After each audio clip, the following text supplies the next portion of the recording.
So we have been working really hard for the last 2 years at Pinewood to align our social, emotional, and behavioral support of students to the tiers of intervention so that it mirrors what we do on our academic interventions.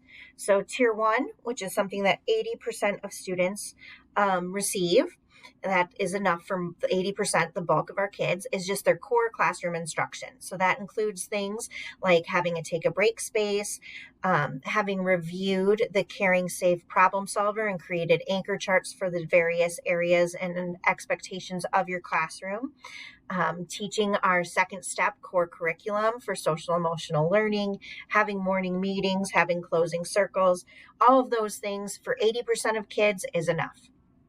15% of kids, though, need a targeted small group intervention, and that would be a tier two level intervention. So that could be something like having a scheduled break in the restore room. It might be having a scheduled break with tickets for the restore room. There's a number of other things that it could look like that we'll look at in just a minute here. And then 5% of learners need an intensive intervention in order to be successful. So we'll go through what those things look like here. So tier one is just adult interactions, PBIS, consistent expectations, the Pinewood Pledge and instruction, core social emotional instruction, buddy rooms, take a break, restorative practices. And remember, that's that bottom part of the triangle. That's for 80% of the students. Tier two is targeted skills groups. It might be check in, check out with a teacher or another staff member. It could be an incentive system, a behavior contract, self-monitoring of their behaviors, an individual visual schedule, sensory breaks in the restore room, a school home note system, positive peer reporting, or class pass interventions. If something is not working in tier one and you feel like a child needs something more, please reach out to Denise or to Megan, our two deans, and they will work with you to just ensure that we've got fidelity with our tier one and see if there's any other steps we can do within a tier one before we would move on to a tier two.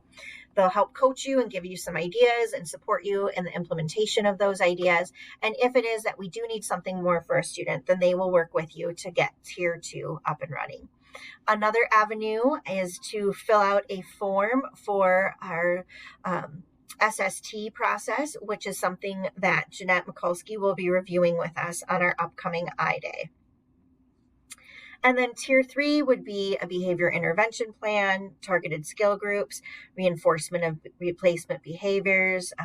It could be restore room programming where they're in there for a part of their day or half of their day, either the morning or the afternoon, or even the entire day for a few weeks at a time to kind of give them a smaller space to work on some skills to address concerns that they're having behaviorally or social emotionally, and give them a safe place to practice those skills as they learn them. It might be an alternate schedule. It could just be scheduled breaks, might be check and connect. There's a whole array of things that tier three can look like.